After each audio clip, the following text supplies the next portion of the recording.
এখানে মানবিক করিডোর দিবেন প্রফেসর ডক্টর ইউনূস।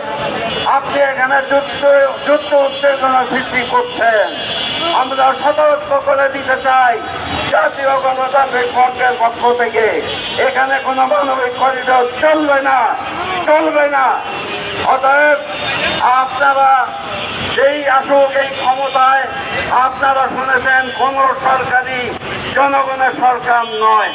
তাছাড়া আভ্যন্তরীণ দ্বন্দ্ব, বিভিন্ন সংস্থার দ্বন্দ্ব চলছেই এবং সাধারণ মানুষের অবস্থার কোনো উন্নতি নাই এবং তাদের কথা কেউ বলেও না। আমরা আছি শুধু এই সমস্ত নিয়ে।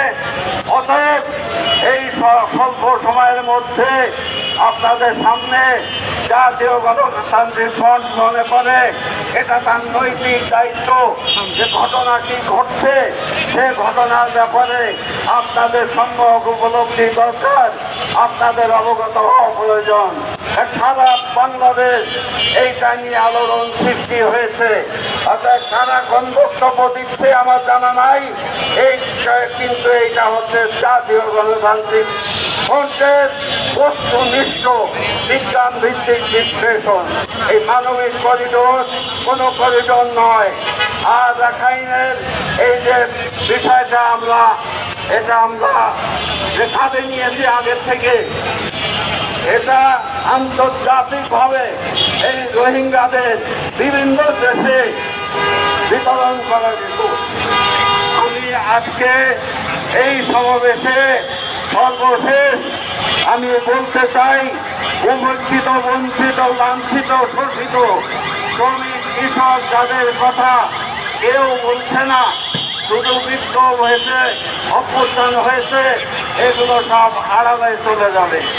অতএব আমাদের যদি এই শোষণমুক্ত সমাজ ব্যবস্থা গঠন করতে হয়, শ্রমিকের নেতৃত্বে কৃষকের সঙ্গে সংঘবদ্ধ হয়ে সকল গণতান্ত্রিক শক্তিকে সঙ্গে নিয়ে আমাদের এই সাম্রাজ্যবাদ, সামন্তবাদ, আমলা, দালাল, পুঁজি যারা এদেশে শোষণ চালাচ্ছে এবং তাদের দালাল বসিয়ে এদেশকে ধ্বংস করছে, তাদের বিরুদ্ধে আমাদের লড়তে হবে।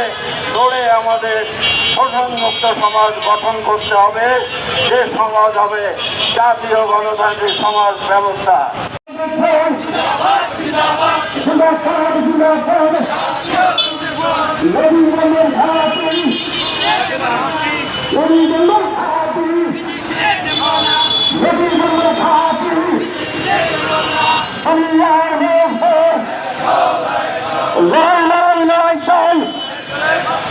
বাংলাদেশের সামরিক ঘাঁটি, বাংলাদেশের সামরিক ঘাঁটি করতে দেওয়া হবে না।